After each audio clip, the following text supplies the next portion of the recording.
So hello students, यहाँ पे आज हम कुछ क्वेश्चन सॉल्व करेंगे, ठीक है, जिसमें हम लोग यहाँ देखेंगे कि कैसे इनको सॉल्व करना है। सो पहला क्वेश्चन बहुत ही ज़्यादा इजी है और बहुत ज़्यादा इंपॉर्टेंट भी। तो यहाँ पे देखिए, आपको you have to find the HCF okay of these numbers. So numbers जो है हमारे पावर की फॉर्म में।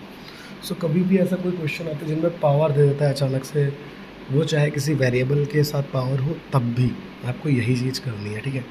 तो जब भी आपको HCF निकालना होगा, बहुत ध्यान से सुनेगा, ठीक है। जब भी आपको HCF निकालना होगा तो आपको हमेशा स्मॉलेस्ट पावर चुन रही है, ठीक है। तो स्मॉलेस्ट पावर अगर हम देखें, 3 की स्मॉलेस्ट पावर कौन है तीनों में?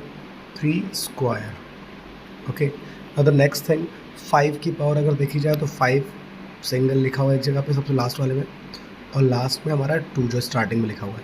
So now multiply and you got your answer. So 3 square is 9, 3 3 9, 5 2 10, सो 10 9 90। तो आपका जो आंसर आ गया है वो आ गया है 90, okay. Now switch to the next question. आपको समझ में, आई होप आपको समझ में आ गया होगा। नहीं आया तो एक बार और वीडियो को पीछे आके देख सकते हैं, ठीक है। तो ये चीज़ ध्यान रखेंगे हम लोग। नाउ नेक्स्ट क्वेश्चन, क्वेश्चन 2 की अगर equation represent by lines L and M is, ठीक है। तो अगर आप ध्यान से देखो तो यहाँ पे लाइन इस तरीके से कट कर रही है, और जब एक लाइन हमारी जो कट करती है तो ऐसी लाइन कहलाती है इंटरसेक्टिंग लाइन। अगर आपको नहीं पता तो आपको बता देता हूँ मैं, ये कौन सी लाइन होती है हमारी, बिकॉज एक पॉइंट पे इंटरसेक्ट कर रही है तो उसको इंटरसेक्टिंग लाइन्स बोलता है। और इंटरसेक्टिंग लाइन्स के हमेशा याद रखेंगे एक सॉल्यूशन होता है, वन सॉल्यूशन, और वन को हम यूनिक भी बोलते हैं, ठीक है। वन का मतलब होता है यूनिक, क्योंकि कोई चीज़ बिल्कुल यूनिक है, सिंगल है वो, तो यूनिक सॉल्यूशन होता है। और यूनिक सॉल्यूशन मिलने पर आप उन सॉल्यूशन जब भी मिल जाए, अब ज़रूरी नहीं यूनिक, आपका अगर इनफाइनाइट सॉल्यूशन मिले तब आपकी ये दोनों कंडीशन एक साथ कहलाती हैं कंसिस्टेंट, ओके। तो आपको ये बात ध्यान रखनी है कि जिस ऑप्शन में अगर आपको यूनिक के साथ साथ मिल जाए कंसिस्टेंट, तो आप उसी को चुन लेंगे। तो आई थिंक आपका पहला ही ऑप्शन है जो कि है consistent with unique. So this is the required answer, okay. I hope आप समझ गए। सो मैंने आपसे क्या बोला, आपको ध्यान रखनी है जो कंडीशन हमने क्या बताई थी, A1 upon A2 not equals to B1 upon B2। So now ये हो चुका है हमारा सेकंड क्वेश्चन भी। मूव करते हैं हम थर्ड क्वेश्चन की तरफ। बहुत ही ध्यान से देखिएगा इस क्वेश्चन को।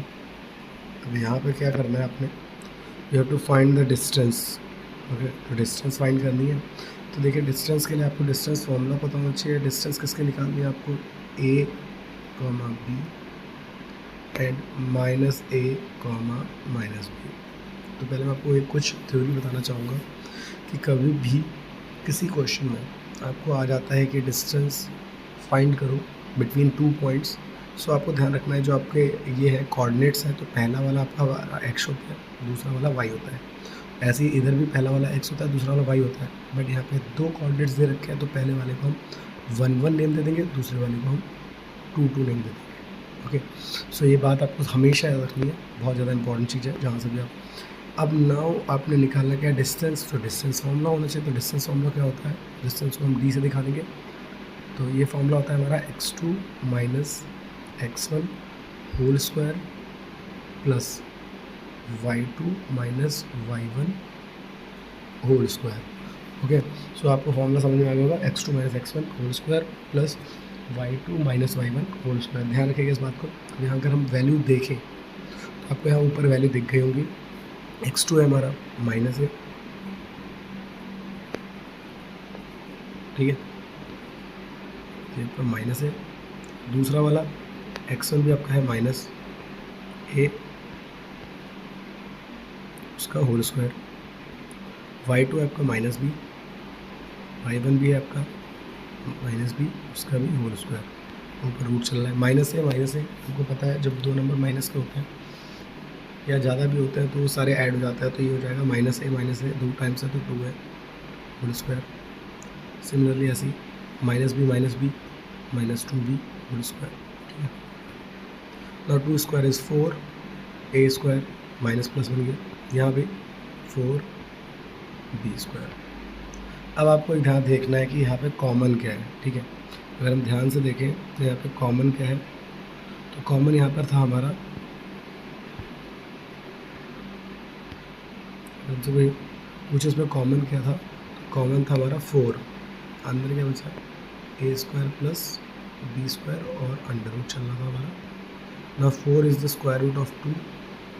अब अंदर है हमारा A square plus B square, आप इसको बाहर मत निकालिएगा बिकॉज ये इंडिविजुअल स्क्वायर है ना कि होल स्क्वायर। होल स्क्वायर होता तो बाहर आ जाता। तो this is the required answer which is option number सी।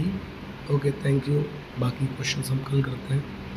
अगर आपको ये पसंद आए तो हम आगे भी इसको कंटिन्यू रखेंगे, इंपॉर्टेंट क्वेश्चंस को। चलिए ठीक है, थैंक यू, बाय।